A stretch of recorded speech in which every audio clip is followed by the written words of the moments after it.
রব তোমাকে সতর্ক করছে যে শোনো, ছেলে সন্তান সম্পদের পিছিয়ে পড়ে আল্লাহকে ভুলে যেও না। তাহলে কি হবে? আল্লাহ নিজে সিদ্ধান্ত দিয়েছে, আল্লাহ মিথ্যা কথা বলে না।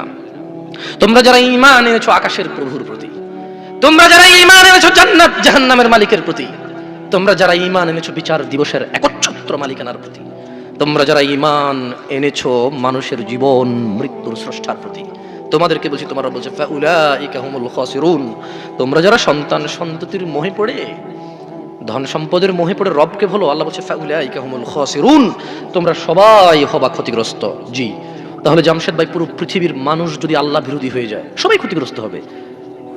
এই পুরো পৃথিবী তো দূরের কথা, পৃথিবী আর পৃথিবীতে যা আছে তা আল্লাহর কাছে মাছির দানার সমান না। কি মূল্য আছে আল্লাহর কাছে? আরে পৃথিবী তো দূরের কথা, সাত আসমানকে আল্লাহ কিয়ামতে ডান হাতের মধ্যে ভাঁজ করে রাখবে, এই হচ্ছে আল্লাহ। তুমি বুঝুনি মনে হয়, তুমি মনে করো তোমরা মনে হয় 50 জন মিলে দাঁড়াবে আর আল্লাহকে বলবে ইয়া আল্লাহ, ইয়া আল্লাহ, আমরা 50 জন দাঁড়িয়েছি, তুমি কি 50 জনকে করবে না?